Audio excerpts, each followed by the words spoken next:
penso que non é para nada malo. De feito, na miña experiencia personal, eu teño conhecido moitísima xente interesante por internet, pero está claro que, pois, pola miña idade, eu teño unha certa madurez, eu teño unha intuición, non? Eu sou incapaz, o mellor, de predecir certas cousas que, pois, un adolescente, o mellor, non é capaz. Entón, aí tamén deberíamos establecer unha serie de normas, é dicir, nada de compartir información persoal, nada de quedadas físicas.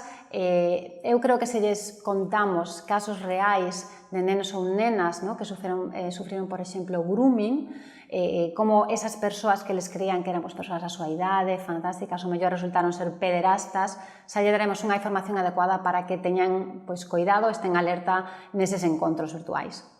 Hai que ter sentido común, sentidiño, non? Que decimos nós. Hai que tomar precaucións. Eu aconsellería non facilitar ningún tipo de información a unha persoa que non coñecemos en persoa, non?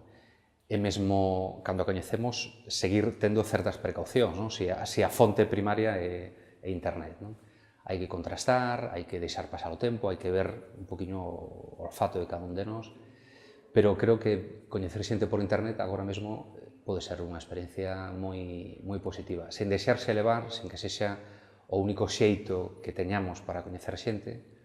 Hai xente que pasa máis tempo na internet que de tú a tú, coñecendo xente en persoa, e ese é un risco evidente que hai que evitar.